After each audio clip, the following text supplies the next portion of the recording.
ஓம் காளிகாயே வித்மஹே மசானவாசின்யே தீமஹி தன்னோ கோர பிரச்சோதயாத்.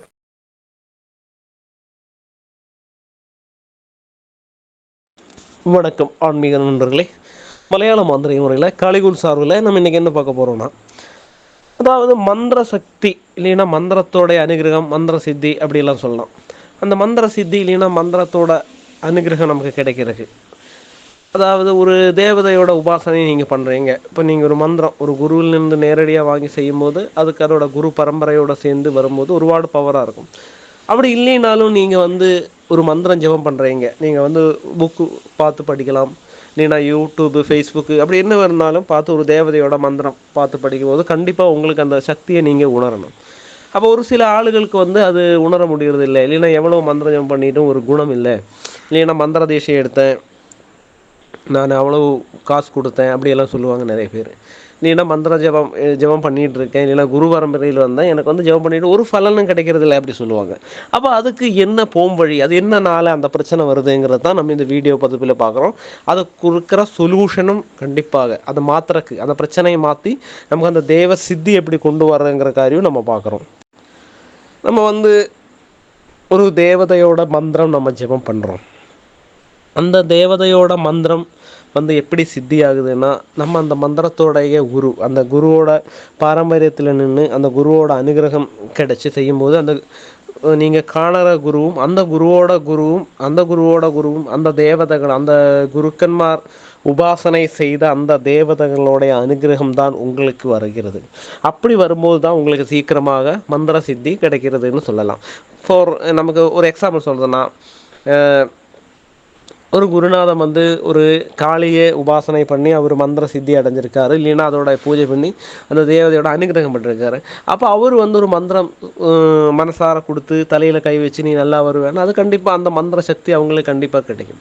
அப்போ இப்படி பண்ணிட்டும் ஒரு சில ஆளுகளுக்கு மந்திர சித்தி சரியாகிறதில்ல, அந்த தேவ அனுகிரகம் கிடைக்கிறதில்ல, என்றைக்குமே தேவையில்லாத பிரச்சனைகள் வருது, கஷ்டங்கள் வருது, அப்படி வரும். அப்போ இது எப்படி மாற்றுறதுன்னு கேட்டால், நான் முன்னாடியே சொன்ன ஒரு காரியம் இருக்குது. நமக்கு அசுத்திங்கிறது நமக்கு நிறைய இருக்கும். அசுத்தின்னு சொல்லியாச்சுன்னா, இல்லைன்னா நெகட்டிவ்னு சொல்லிட்டுனா, இல்லைன்னா தோஷம், எப்படி வேணால் சொல்லலாம்.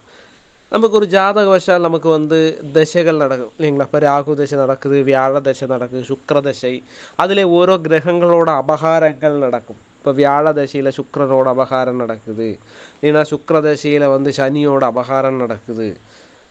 அப்போ சனி தசையில் சனியோட அபகாரம், அப்போ அதெல்லாம் கொஞ்சம் பிரச்சனை கொடுக்கக்கூடியதாக இருக்கும். அப்போ அதை நம்ம மாற்றணும். முதல்ல அதுக்கு வேண்ட பரிகாரங்கள், இது ஒன்றும் பெரிய செலவு அல்லங்கிறத நீங்கள் புரிஞ்சுக்கணும். செலவே கிடையாது இதெல்லாம். அதுக்குள்ள பரிகாரங்கள் நம்ம பண்ணணும். ஒன்று அது அல்லாமல் நம்ம செய்ய வேண்டிய காரியம், நம்ம பிதிருதோஷமாகட்டும், சிலப்போ தீய சக்திகளோட பாதிப்பாகட்டும், இப்போ நம்ம இருக்கிற இடத்துல நெகட்டிவ் வைப்ரேஷன், இல்லைன்னா தெய்வத்தோட அனுகிரகம் இல்லை, ஒரு கெட்ட சக்தி செய்வனை பாதிப்பான இடம், அந்த இடத்துல இருந்தாலும் உங்களுக்கு அந்த பாதிப்பு கொடுக்கும். அது தெய்வத்தோட அனுகிரகம் உங்களுக்கு. அப்போ நீங்கள் என்ன செய்யணும்னா, முக்கியமாக இந்த ஒரு காரியம் நீங்கள் பார்த்தீங்கன்னா உங்களுக்கு அனுகிரகம் கண்டிப்பாக கிடைக்கும்.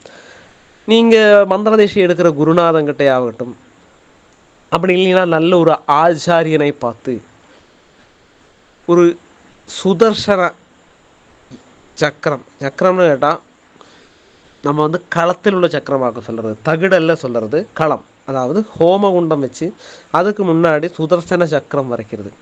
இப்போ நீங்கள் நினைப்பீங்க ஹோமம் சக்கரம் குண்டம் போது பெரிய செலவு, இதெல்லாம் ஒன்றும் கிடையாது. இதெல்லாம் சிம்பிளான வேலை தான். நம்ம ஒரு சுதர்சன மந்திரம், சுதர்சன ஹோமங்கிறது 1000 ரூபாய்க்கும் நமக்கு பண்ண முடியும், 1,00,000 ரூபாய்க்கும் பண்ண முடியும். அது கர்மியும் அது போடுற அந்த செய்யக்கூடிய விதிகளும் தான். அப்போ உங்களுக்கு எளிமையான முறையில் அந்த சுதர்சன சக்கரம் வரைஞ்சி கரெக்டாக அந்த சுதர்சன மூர்த்தியை ஆவாகனம் பண்ணி உங்களை அங்கே இருத்தி அந்த எத்தனை இப்போ சிலப்போ உங்களுக்கு 108 வரலாம், 336 வரலாம், ஒரு 1008 வரலாம். இது ஒன்றும் பெரிய பிரச்சனையே இல்லை. நல்ல ஒரு கருமையை பொறுத்தவரை 1008னா அவங்க சந்தோஷமாக பண்ணுவாங்க. ஏன்னா தெய்வத்தை ஒரு மந்திரம் ஜெபம் பண்ணும்போது அவங்களுக்கு தெய்வத்திட்டு அடுத்துக்கிட்டு இருப்பாங்கன்னு சொல்லுவாங்க. அப்போ அந்த ஹோமம் கரெக்டாக பண்ணி அதில் கலசம் இருக்கும், சக்கரத்தில் கலசம் வச்சு தான் அந்த தேவதை ஆவாரம். அந்த கலசத்தை உங்களுக்கு ஆடணும், அதாவது மேலே ஊற்றி சுத்தி கலசம் பண்ணணும் இல்லை சுதர்சனத்தால். இது ஒன்றும் பெரிய செலவே கிடையாது, நீங்கள் பயந்துக்க வேண்டாம். உங்களுக்கு எதாவது தேவையோ வாங்க, நானே பண்ணித்தரேன். அந்த பொருட்கள் மட்டும் வாங்கிட்டு வாங்க, நான் பண்ணித்தரேன். இது ஒரு காளி கோவில் சார்பில் நம்ம ஒரு சேவையாக தான் பண்ணிகிட்டு இருக்கோம் இன்றைக்கும். அந்த மாதிரி நீங்கள் பண்ணிட்டீங்கன்னா உங்களுக்கு சுத்தி வந்துடும். அதோடொപ്പം உங்களுடைய பேர் நட்சத்திரம் வச்சு அதே சுதர்சன எந்திரம் நீங்கள் தரிக்கணும். அதுக்கு பிறகு நீங்கள் மந்திர தேசி எடுத்து அதோடொപ്പം இந்த எந்திரத்தோட மந்திரமும் இருக்குது. அது ஓம் சஹசிரார ஹும் ஃபட்ங்கிற மந்திரம் கூட நீங்கள் ஜெபம் பண்ணிக்கலாம். ஏன்னா ஓம் க்ளீம் கிருஷ்ணாய கோவிந்தாய கோபீஜன வல்லபாயங்கிற மந்திரம் பெரிய மந்திரம். இது வந்து சிலவங்களுக்கு நான் படிக்கலை, எனக்கு சொல்கிறதுக்கு கஷ்டமாக இருக்குது அப்படி சொல்லுவாங்க. அப்போ ஓம் நமோ நாராயணாய சஹசிரார ஹும் ஃபட்டுங்கிற மந்திரம் நீங்கள் அந்த எந்திரம் வச்சு அதுக்கு பிறகு நீங்கள் ஒரு நாளைக்கு ஒரு 108 ஜெபம் பண்ணுறதுக்காக ஒரு 3 நிமிஷம் போதும். அதை நீங்கள் ஜெபம் பண்ணி வந்தீங்கன்னா உங்களுடைய பாசிட்டிவ் எனர்ஜி உங்களிலே இருக்கும். அப்புறம் நீங்கள் மந்திர உபாசனை பண்ணுங்கள், அந்த தேவதையோட அனுகிரகம் கிடைக்கும். ஏன்னா சுதர்சனம் நீங்கள் அந்த பேர்லேயே இருக்குது, சுதர்சனம், நல்ல தரிசனம், அதாக அதோட அர்த்தம். அப்போ அந்த நெகட்டிவ் மாதிரி நல்ல தரிசனம் உங்களுக்கு வந்துருதுன்னா அந்த சாமியோட தரிசனமே உங்களை வந்து சேருங்கிறது. நான் சொன்னதில் உங்களுக்கு பிடிக்காதது இல்லைன்னா தவறுன்னா கண்டிப்பாக நீங்கள் கமெண்டில் போடுங்க. இது வந்து நாங்கள் ஒத்துக்க மாட்டோம், இது இந்த விதின்னு நீங்கள் எழுதி போடுங்க. இல்லை உங்களுக்கு அது சரியாப்படுது, சரிங்க ஐயானா அது மாதிரியும் நீங்கள் கமெண்டில் போடுங்க. எந்த ஒரு தேவையாக இருந்தாலும் நீங்கள் தயவுசெய்து கால் பண்ணுங்கள்.